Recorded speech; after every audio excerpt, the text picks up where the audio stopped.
Thatcher privatised our water.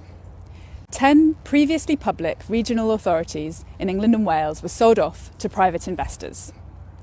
Nearly 30 years later, it's clear that water privatisation has failed.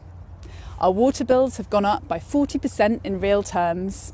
Our rivers and natural environments have been polluted by raw sewage again and again. The CEOs of water companies have been paid millions, while many of these companies are also dodging tax.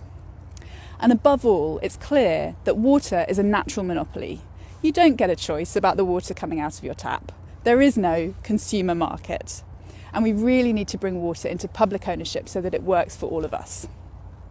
We could do that by buying back the water companies and turning them into democratically accountable organisations that work for everyone. But what about the shareholders? Well, Parliament gets to decide what would be an appropriate level of compensation for shareholders. And when it makes that decision, it should bear in mind the fact that these water companies had zero debt back in 1989. They've built up a debt mountain of around £42 billion and used that money to finance investment. In the meantime, they've taken out £1.8 billion in profits year after year. So we could compensate shareholders for the money they've actually put in, which is around £18 billion. And we could make sure to protect pensions fully in that process.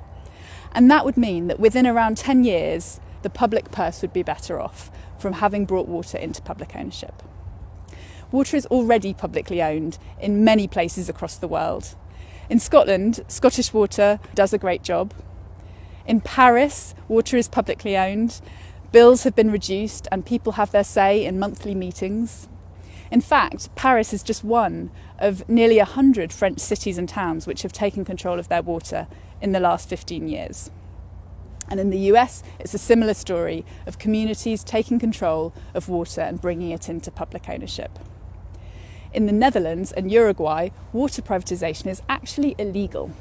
And that's because water is the stuff of life.